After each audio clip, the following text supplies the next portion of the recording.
오두막 이야기 쉬운 9번째 시간 5분의 책 들고 막 읽어주는 목사입니다. 일반 서적이 질문하고 신앙 서적이 대답하는 시간. 오늘 주제는 인문학입니다. 좀 더 정확하게 인문학과 설교라고 한 주제로 나누려고 합니다. 자, 여기에 좋게 소개하는 책이 있습니다. 바로 주연성 작가님이 쓰신 지금 시작하는 인문학이라고 하는 책입니다. 보통 우리 인문학 그러면 문사철, 문학, 역사, 철학을 두고 얘기하는데요. 여기 시작하는 지금 시작하는 인문학에는 회화도 들어가고 심리학 그리고 신화 그리고 지금 요즘 일어나고 있는 어떤 인문학적인 주제들을 나누고 있어서 참 재미있습니다. 자, 이 책을 직접 읽어드리면 이렇게 시작합니다. 이 시대는 갑자기 인문학을 원하고 있는 것일까? 4페이지입니다. 물론 인문 지식은 상업적이거나 유행에 편승하는 용도 이외에도 그 자체로서 여전히 매력을 잃지 않는 인간의 지적 욕망이기도 하다. 하지만 인문학은 그리 만만해 보이지 않는다. 조금이라도 심도 있는 인문 지식을 펼쳐 볼라치면 꽤 다양한 기초 상식이 있어야 충분히 이해할 수 있기 때문이다. 그 때문에도 그동안 많은 교양 입문서가 나왔지만 매우 산발적이거나 한 분야의 지식에만 치우쳐 있어 인문 교양에 욕심을 내는 초심자들에게는 꽤 긴 길을 돌아가게 만들었다.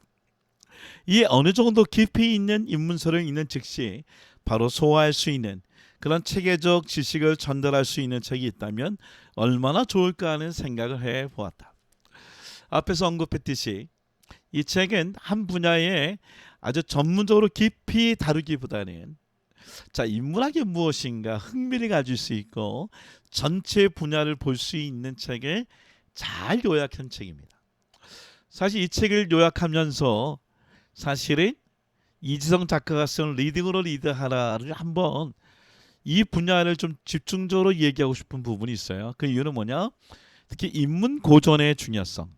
그러니까 10년, 50년 정도로 있을 책이 아니라 100년, 200년 또는 1000년, 2000년 있을 책들. 더불어 신앙서적의 고전의 숲에서 만나는 하나님, 40권의 신앙 고전서나 아니면 청교도 고전을 통하여 오늘 16세기, 17세기에 크리스찬들, 종교개혁 시대 때 크리스찬들 어떤 책을 적었는가 정말 나눠들 책이 많이 있습니다. 오늘은 이 책은 너무 두꺼워서 이 책은 이 정도 소개하고요. 사실 신앙서적으로 굉장히 좋은 책이 있는데 그것은 김도인 목사님이 쓰신 설교는 인문학이다라고 하는 것입니다. 사실 제가 이제 제목에 끌려서 샀지 이 저자에 대해서는 제가 잘 모릅니다. 사놓고 잘 읽지 않았는데요. 요번에 제가 읽으면서 사실은 김도인 목사님의 정리한 책을 보고 인문학과 그리고 신학 문학과 역사와 철학과 그리고 기독교 어떻게 관계가 있는가를 많이 배울 수 있는 좋은 책이었습니다. 제가 한번 읽어드릴게요. 14페이지. 설교자는 설교에 대한 정의가 있어야 한다. 그렇지 않으면 상황에 따라 사명이 변할 것이다. 설교에 대한 정의가 있으면 상황에 따라 아무리 상황이 바뀐다 할지라도 흔들리지 않고 하나님이 원하시는 설교자로 굳건히 살아낼 수 있다. 멋있지 않습니까? 그래서 이런 얘기를 해요.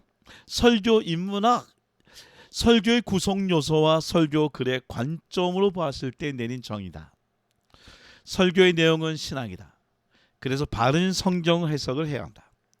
그 다음엔 청중이 설교를 들을 수 있도록 문학 작품으로 만들어야 한다. 청중에 들리도록 하는 일련의 작업인 인문학으로 옷을 입히는 것이다. 설교는 신학과 문학의 연결이다. 여러분 굉장히 좋은 책입니다. 제가 특별히 목사님들에게 강추하고 싶어요. 31페이지. 설교자는 매일 성장해야 한다. 그럼 어떻게 해야 설교자가 성장을 이룰 수 있는가? 그건 두 가지다. 첫째, 묵상가가 되어야 한다. 둘째, 독서가가 되어야 한다. 묵상하고 독서하는 것은 설교를 잘하기 위한 것도 있지만 더 중요한 목적은 설교자가 성장하기 위함이다. 진짜 좋습니다. 41페이지. 리콜 설교, 리필 설교. 인생에는 두 가지가 있다. 리콜 인생과 리필 인생이다. 리콜 인생은 불만족, 불평, 불행이 커서 다른 인생으로 바꾸기를 원하는 삶을 말한다. 반면에 리필 인생은 긍정적이고 활력이 넘쳐 다시 재사용하기 위해 똑같은 것을 채우는 인생이다. 누구나 이 리필 인생을 살고자 할 것이다. 설교도 리콜 설교와 리필 설교가 있다. 리콜 설교는 청중의 불만족이 극에 달한 설교다. 하지만 리필 설교는 듣고 또 듣고 싶은 설교다. 그러면 어떻게 해야 리필 설교를 잘할 수 있을까? 야, 정말 너무 좋아요. 페이지 53페이지 아리스토텔레스의 수사학을 통하여 어떻게 성도들에게 하나님의 말씀이 들려지게 할 것인가? 논리가 있는 설교, 감동이 있는 설교. 페이지 14페이지. 설교자가 인문학에 관심을 가져야 할 이유는 두 가지다. 하나는 설교를 통해 하나님을 더 잘 설명하기 위해서다. 다른 하나는 인간을 더 잘 이해하기 위해서다. 인간을 정확하게 이해하지 못하면 그들을 어떻게 하나님께로 인도할 수 있겠는가? 특히 인문학과 인본주의의 차이점을 얘기하고 있어요. 페이지 75페이지. 인문학은 세상을 숭상하기 위한 학문이 아니다. 그럼에도 우리가 인문학에 대해 부정적 시각을 갖는 것은 중세를 지나 근대를 넘어갈 때 르네상스 시대의 인문학의 발전으로 하나님을 부정했기 때문이다. 하지만 현대 설교자에게 있어서 인문학은 인간과 세상을 이해해 하나님을 더 잘 드러내는 소중한 도구다. 쉽게 말해 인간이란 무엇인가에 대해 그 답을 하나님이 찾을 수 있다는 것을 알려주는 방향키다. 반면 인본주의는 그 중심에 하나님이 아니라 인간이 있다. 즉 하나님 중심의 세계관이 아닌 인간 중심의 세계관을 따른다. 인문학과 그리고 인본주의에 대한 차이점도 너무 잘 소개하고 있습니다. 페이지 141페이지. 설교자는 나의 설교가 세상 강의보다 강력한가를 체크해야 한다. 그리고 더 뛰어난 설교를 만들기 위해 몸부림쳐야 한다. 그러기에 설교자는 두 가지를 갖춰야 한다. 첫째는 뛰어난 지성이다. 둘째는 탁월한 영성이다. 제가 목사이지만 아마 이 책은 제가 제 서재 위에 가장 가까이 있는 책 중에 하나일 것입니다. 왜냐하면 특히 설교할 때에 어떻게 성도들이 지루하지 않게 그리고 어떻게 성도들이 말씀에 집중해서 하나님을 더 잘 이해할 수 있는가에 대한 구체적인 설교에 대한 아웃라인도 적혀있기 때문에 그렇습니다.